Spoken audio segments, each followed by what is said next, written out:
تدبر قرآن امین احسن اصلاحی سورہ آل عمران آیات 64 تا 71۔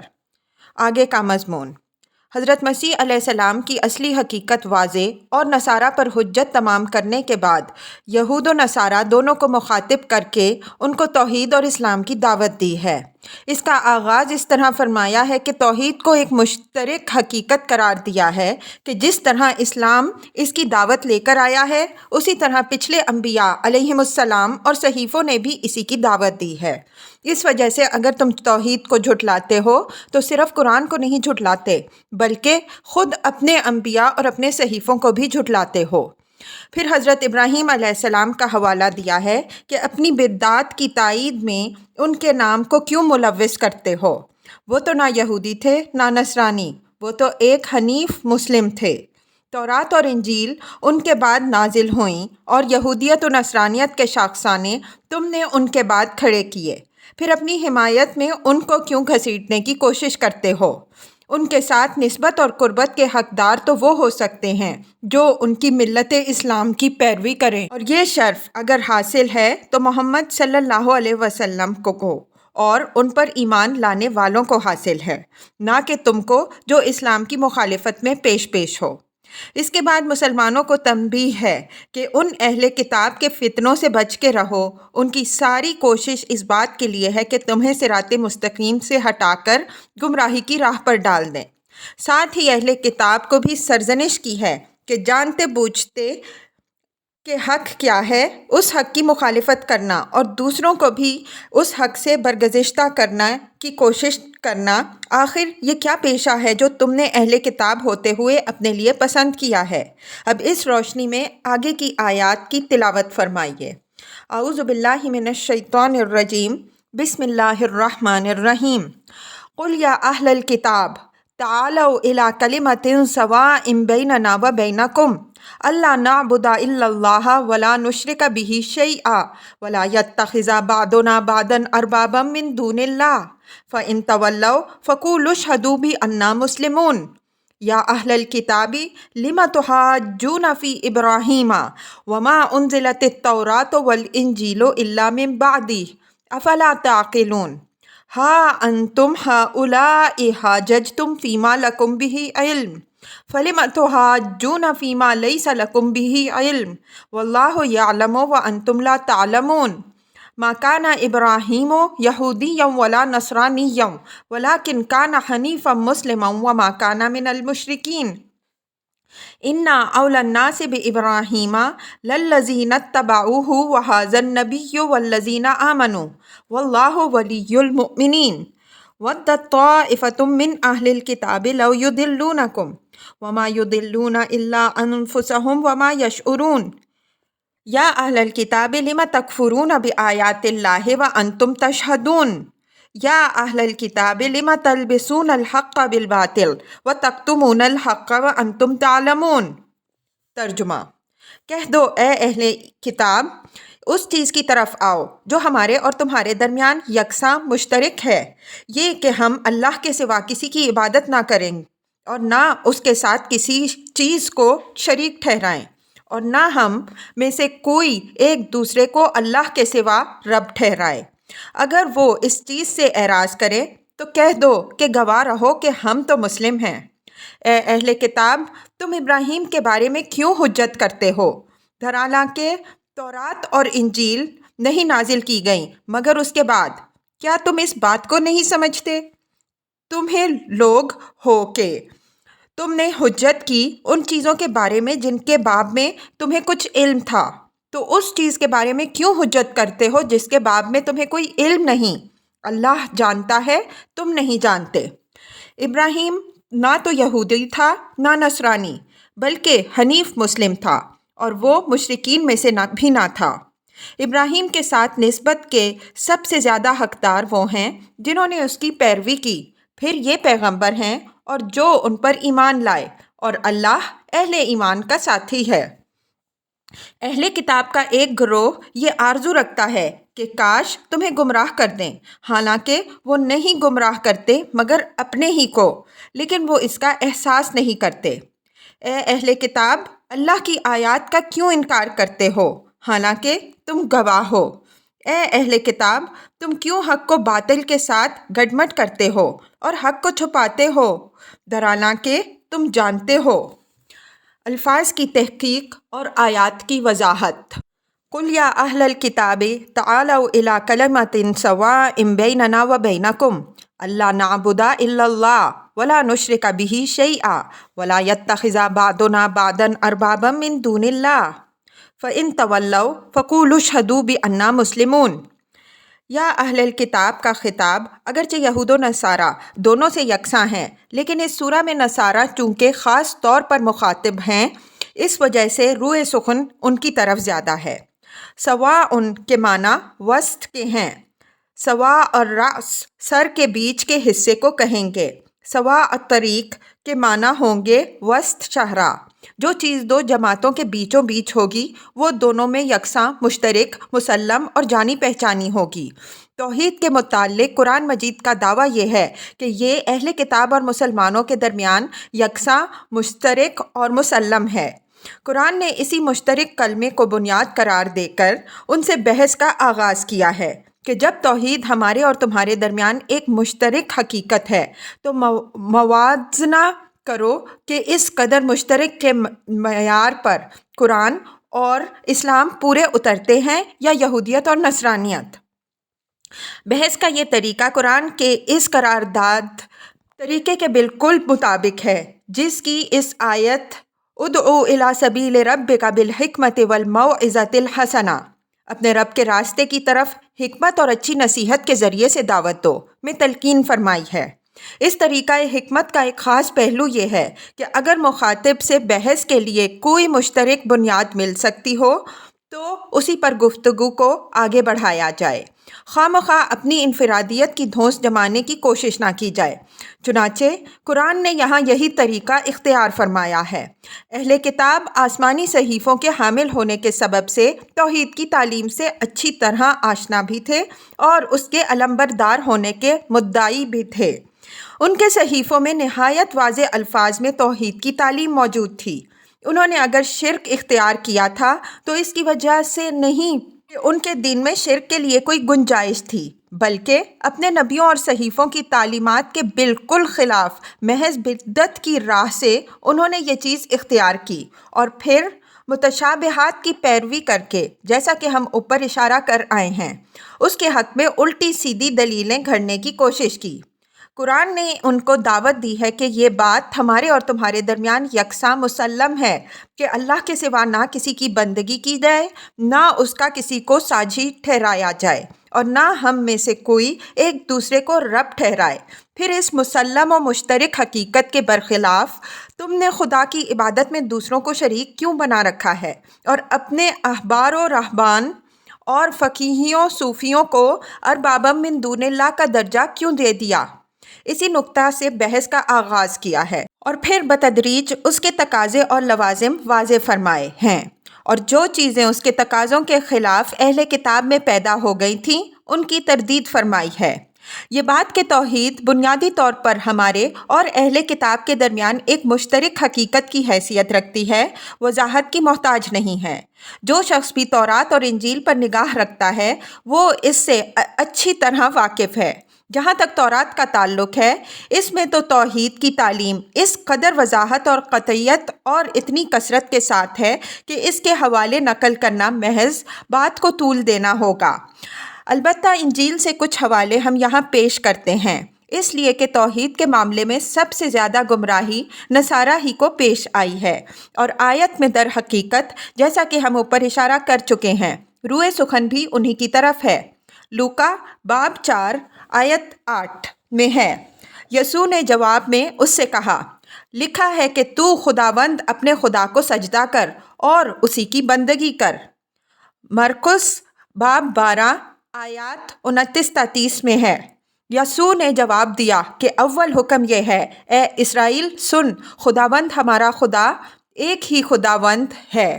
یوحنا باب 17 آیت 3 میں ہے، اور ہمیشہ کی زندگی یہ ہے کہ وہ تجھ خدائے واحد و برحق کو اور یسوع مسیح کو جسے تو نے بھیجا ہے جانے۔ متی باب 19 آیت 17 میں ہے، اس نے اس سے کہا کہ تو مجھ سے نیکی کی بات کیوں پوچھتا ہے؟ نیک تو ایک ہی ہے۔ یہاں جس لفظ کا ترجمہ نیکی کیا گیا ہے، ہمارے نزدیک اس کا ترجمہ پاکی ہونا چاہیے۔ اس طرح نیک تو ایک ہی ہے بھی ٹھیک ترجمہ نہیں ہے۔ یہ دراصل پاک تو ایک ہی ہے ہوگا۔ انجیل کے اس ٹکڑے کا ترجمہ بعض دوسرے نسخوں میں مختلف ہے، اگرچہ غلط یہ بھی ہے لیکن اس میں نسبتاً وضاحت ہے۔ ملاحظہ ہو تو مجھے نیک کیوں ٹھہراتا ہے؟ نیک تو ایک ہی ہے اور وہ اللہ ہے۔ یہ فقرہ بھی دراصل یوں ہے، تو مجھے پاک کیوں ٹھہراتا ہے؟ پاک تو ایک ہی ہے اور وہ اللہ ہے۔ توحید کی ان واضح تعلیمات کی موجودگی میں اہل کتاب سے قرآن کا یہ مطالبہ کتنا معقول ہے کہ وہ بھی ان نصوص کی روشنی میں اپنے عقائد کا جائزہ لے اور جو باتیں ان کے بالکل خلاف محض بدعات و متشابہات کی پیروی کر کے انہوں نے اپنے عقائد میں شامل کر لی ہیں، ان سے اپنے عقائد کو پاک کریں۔ پھر آخر میں مسلمانوں کو ہدایت فرمائی ہے کہ اگر یہ لوگ اپنے ہی نبیوں اور صحیفوں کی تعلیمات سے اعراض کرتے ہیں تو تم یہ واضح کر دو کہ ہم تو ان حقائق سے اعراض کرنے والے نہیں ہیں، ہم تو اپنے آپ کو اسی رب واحد کے حوالے کرتے ہیں اور یہی در حقیقت اصل اسلام ہے۔ اس آیت میں یہ بات جو آئی ہے کہ ہم میں سے کوئی ایک دوسرے کو رب نہ بنائے، اس کی وضاحت دوسرے مقام میں ہوئی ہے کہ اہل کتاب نے اس ہدایت کے برخلاف اپنے احبار و رہبان کو رب بنا لیا۔ اس پر بعض اہل کتاب کی طرف سے حضرت صلی اللہ علیہ وسلم سے سوال ہوا کہ ہم احبار و رہبان کو رب تو نہیں مانتے۔ حضور صلی اللہ علیہ وسلم نے جواب دیا کہ کیا یہ بات نہیں ہے کہ جس چیز کو وہ حرام ٹھہرا دیں تم اس کو حرام ٹھہرا دیتے ہو اور جس چیز کو وہ حلال ٹھہرا دیں تم اس کو حلال ٹھہراؤ؟ سائل نے اقرار کیا کہ یہ بات تو ہے، تو آپ صلی اللہ علیہ وسلم نے فرمایا کہ یہی ان کو رب بنا دینا ہے، اور جب اس طرح کسی کی اطاعت کی جائے کہ اس کے لیے تحریم و تحلیل کا حق تسلیم کر لیا جائے تو در حقیقت یہ چیز اس کی عبادت کرنے کے ہم معنی ہے، اگرچہ بظاہر اس کو سجدہ و رکوع نہ کیا جائے۔ آیت کے آخر میں یہ بات بھی واضح فرما دی گئی کہ اگر یہ اہل کتاب توحید کی اس مشترک حقیقت کو بھی تسلیم کرنے کے لیے تیار نہیں ہیں تو تم ان کو صاف صاف سنا دو کہ گواہ رہو کہ ہم تو مسلم ہیں۔ یہ گواہ رہو کے الفاظ بطور اظہار برات ہیں، یعنی سن رکھو اور اس بات کے گواہ رہو کہ ہم نے تمہیں پوری وضاحت کے ساتھ سنا دیا تھا۔ اب کل کو خدا کے حضور ساری ذمہ داری تمہاری ہے، ہم اپنا فرض ادا کر چکے ہیں۔ بِأَنَّا مُسْلِمُونَ سے اس حقیقت کی طرف اشارہ ہو رہا ہے کہ یہی توحید اس سپردگی اور حوالگی کی روح ہے جس سے اسلام عبارت ہے، اور جو اصل مطلوب و مقصود ہے۔ جس کو یہ توحید حاصل نہیں اس کو اسلام حاصل نہیں، اور جس کو اسلام حاصل نہیں اس کو خدا حاصل نہیں۔ یا اہل الکتاب لم تحاجون فی ابراہیم وما انزلت التوراۃ والانجیل الا من بعدہ افلا تعقلون ہا انتم ہؤلاء حاججتم فیما لکم بہ علم فلم تحاجون فیما لیس لکم بہ علم واللہ یعلم وانتم لا تعلمون ما کان ابراہیم یہودیا ولا نصرانیا ولکن کان حنیفا مسلما وما کان من المشرکین ان اول الناس بابراہیم للذین اتبعوہ وہذا النبی والذین آمنوا واللہ ولی المؤمنین۔ ان آیات میں کوئی نحوی یا ادبی اشکال نہیں ہے، مضمون بھی ان کا پوری تفصیل کے ساتھ سورہ بقرہ کی تفسیر میں بیان ہو چکا ہے۔ حضرت ابراہیم علیہ السلام چونکہ بنی اسرائیل اور بنی اسماعیل دونوں ہی کے مسلم خاندانی اور روحانی پیشوا تھے، اس وجہ سے یہود، نصارہ اور مشرکین تینوں ہی گروہ اپنی اپنی بدعات کی حمایت میں ان کے نام کو استعمال کرنے کی کوشش کرتے تھے۔ یہود کہتے تھے کہ حضرت ابراہیم علیہ السلام ہمارے طریقے پر تھے، نصارہ ان کو اپنے طریقے پر بتاتے اور مشرکین عرب اپنے طریقے پر۔ یوں تو یہ دعائے فخر ان میں سے ہر گروہ کو ایک دوسرے کے مقابل میں ہمیشہ رہا، لیکن اسلام کی دعوت شروع ہونے کے بعد اس کی مخالفت میں خاص حربہ جو ان تینوں ہی گروہوں نے استعمال کیا وہ یہی تھا، نیا دین دین ابراہیمی کے خلاف ہے۔ اصل دین ابراہیمی کے حامل ہم ہیں اور محمد صلی اللہ علیہ وسلم ہم کو ہمارے اصلی جدی دین سے ہٹا کر گمراہ کرنا چاہتے ہیں۔ قرآن نے یہاں ان کے اس پروپیگنڈے کی تردید کی ہے کہ تورات اور انجیل کا نزول تو حضرت ابراہیم علیہ السلام کے صدیوں بعد ہوا ہے، پھر وہ یہودیت یا نصرانیت پر کس طرح ہوئے۔ بیوقوفی کی بات کے لیے بھی کوئی نہ کوئی چھوٹی موٹی بنیاد ہوا کرتی ہے۔ تم نے بعض ایسے معاملات میں بھی حجتیں پیدا کی ہیں جن کے بارے میں تمہیں کچھ نہ کچھ علم تھا، ان کے لیے تم کسی جواز کا سہارا لے سکتے ہو اور اپنے آپ کو تسلی دے سکتے ہو، لیکن تمہاری یہ بات تو بالکل ہی مادر ہوا ہے۔ آخر جس چیز کے باب میں تمہیں کچھ معلومات ہی نہیں، اس میں دخل در معقولات کے لیے جواز کی کیا گنجائش ہے؟ حق کی مخالفت و عداوت کا یہ کیسا جنون ہے کہ اتنی موٹی سی بات بھی تمہاری سمجھ میں نہیں آ رہی۔ اس کے بعد قرآن نے حضرت ابراہیم علیہ السلام کا دین بتایا کہ وہ نہ یہودی تھے نہ نصرانی بلکہ حنیف مسلم تھے۔ حنیف کے معنی جیسا کہ سورہ بقرہ میں وضاحت ہو چکی ہے یکسو کے ہیں، یعنی وہ توحید کی صراط مستقیم پر تھے۔ انہوں نے اس سے ہٹ کر کج پیچ کی مشرکانہ راہیں نہیں اختیار کی تھیں، اور وہ مسلم یعنی اپنے رب کے فرما بردار تھے۔ اس سے یہ بات نکلی کہ یہودیت اور نصرانیت توحید سے ہٹی ہوئی کج پیچ کی راہیں ہیں جو ہدایت کے بجائے ضلالت کی طرف لے جاتی ہیں۔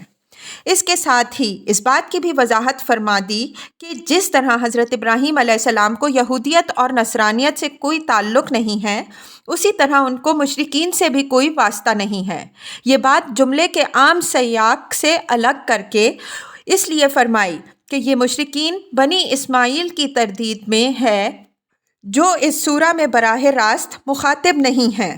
اس سورہ کا خطاب جیسا کہ اوپر وضاحت ہو چکی ہے اہل کتاب بالخصوص نصارہ سے ہے۔ مشرکین کی تردید میں اگر اس میں کوئی بات آئی ہے تو وہ ضمناً ہی آئی ہے، یہ بات بھی ضمنی باتوں ہی میں سے ہے، اور اس کے ذکر کی ضرورت جیسا کہ ہم نے اوپر اشارہ کیا اس لیے تھی کہ جس طرح یہود اور نصارہ حضرت ابراہیم علیہ السلام کے نام پر اپنی گمراہیوں کی تائید میں پیش تھے، اسی طرح بلکہ اس سے بھی کچھ زیادہ زور و شور کے ساتھ قریش کے مشرکین ان کے نام کو اپنی حمایت میں پیش کرتے تھے، بلکہ ان کا تو یہ دعویٰ تھا کہ جس دین پر وہ ہیں یہ دین ان کو حضرت ابراہیم علیہ السلام ہی سے وراثت میں ملا ہے۔ اس کے بعد یہ بتایا کہ حضرت ابراہیم علیہ السلام سے نسبت کے اصل حقدار وہ لوگ ہیں جنہوں نے ان کی پیروی کی ہے، یعنی یہ نسبت صرف خاندان اور نسب سے حاصل ہونے والی چیز نہیں ہے بلکہ اس کا تعلق اتباع اور اطاعت سے ہے۔ اس اعتبار سے حضرت ابراہیم علیہ السلام سے سب سے زیادہ اولیٰ و اقرب یہ پیغمبر محمد صلی اللہ علیہ وسلم اور ان پر ایمان لانے والے صحابہ رضی اللہ عنہم اجمعین ہیں، نہ کہ یہود و نصارہ اور مشرکین جنہوں نے دین ابراہیمی کو بالکل مسخ اور برباد کیا ہے۔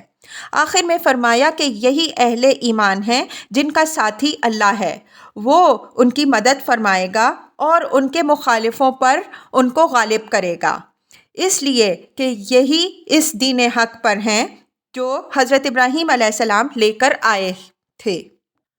وَدَّت طَّائِفَةٌ مِّنْ أَهْلِ الْكِتَابِ لَوْ يُضِلُّونَكُمْ وَمَا يُضِلُّونَ إِلَّا أَنفُسَهُمْ وَمَا يَشْعُرُونَ يَا أَهْلَ الْكِتَابِ لِمَ تَكْفُرُونَ بِآيَاتِ اللَّهِ وَأَنْتُمْ تَشْهَدُونَ يَا أَهْلَ الْكِتَابِ لِمَ تَلْبِسُونَ الْحَقَّ بِالْبَاطِلِ وَتَكْتُمُونَ الْحَقَّ وَأَنْتُمْ تَعْلَمُونَ۔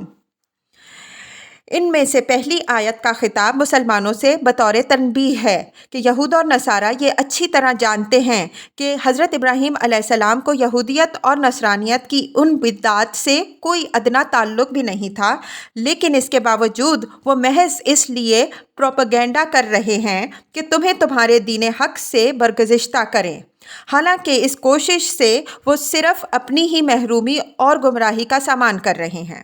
جو شخص اپنی گمراہی کو ہدایت ثابت کرنے کے لیے دیدہ و دانستہ دوسرے کو راہ حق سے ہٹانے کی کوشش کرتا ہے، وہ سب سے پہلے خود اپنے ہی کو گمراہی میں مبتلا کرتا ہے، لیکن دوسرے کی مخالفت کے جوش میں اس کو اپنی اس حرکت کے اصلی نتیجے کا احساس نہیں ہوتا۔ بعد کی دو آیتوں میں خطاب اہل کتاب سے ہے، اور دونوں میں یا اہل الکتاب کی تکرار سے حسرت اور ملامت کا اظہار ہو رہا ہے کہ افسوس ہے کہ اہل کتاب ہو کر تم نے رہنمائی کے بجائے گمراہ کرنے اور اظہار حق کے بجائے کتمان حق کا پیشہ اپنے لیے پسند کیا۔ انتم تشہدون کے دو مطلب ہو سکتے ہیں۔ ایک یہ کہ آج تم اللہ کی جن آیات کا انکار کر رہے ہو، تمہارے دل ان کے باب میں گواہی دے رہے ہیں کہ یہ اللہ کی آیات ہیں۔ دوسرا یہ کہ آج حسد اور عداوت کے جوش میں تم جس حق کو جھٹلانے کے لیے اپنا ایڑی چوٹی کا زور صرف کر رہے ہو، اس کی تائید و تصدیق اور خلق کے آگے اس کی شہادت دینے کا تم سے عہد لیا جا چکا ہے، اور تم اس ذمہ داری کے اٹھانے کا اقرار کر چکے ہو۔ پہلا مضمون محتاج ثبوت نہیں ہے۔ اس دوسرے مضمون کے لیے نظیر اسی صورت میں آگے موجود ہے۔ فرمایا وَإِذْ أَخَذَ اللَّهُ مِيثَاقَ النَّبِيِّينَ لَمَا آتَيْتُكُم مِّن كِتَابٍ وَحِكْمَةٍ ثُمَّ جَاءَكُمْ رَسُولٌ مُّصَدِّقٌ لِّمَا مَعَكُمْ لَتُؤْمِنُنَّ بِهِ وَلَتَنصُرُنَّهُ قَالَ أَأَقْرَرْتُمْ وَأَخَذْتُمْ عَلَىٰ ذَٰلِكُمْ إِصْرِي قَالُوا أَقْرَرْنَا قَالَ فَاشْهَدُوا وَأَنَا مَعَكُم مِّنَ الشَّاهِدِينَ۔ آل عمران 89۔ ترجمہ۔ اور یاد کرو جب کہ اللہ نے تم سے نبیوں کے بارے میں میثاق لیا کہ چونکہ میں نے تم کو کتاب و حکمت عطا فرمائی ہے، تو جب آئے تمہارے پاس ایک رسول سچی ثابت کرتا ہوا ان پیشن گوئیوں کو جو تمہارے اپنے پاس موجود ہیں، تو تم اس پر ایمان لاؤ اور اس کی مدد کرو۔ پوچھا کیا تم اس کا اقرار کرتے ہو اور اس پر میری طرف سے تم نے ذمہ داری اٹھائی؟ بولے ہم نے اقرار کیا۔ فرمایا تو اس پر گواہ رہنا، اور میں بھی تمہارے ساتھ اس کے گواہوں میں سے ہوں۔ اس آیت کی پوری تشریح آگے آ رہی ہے۔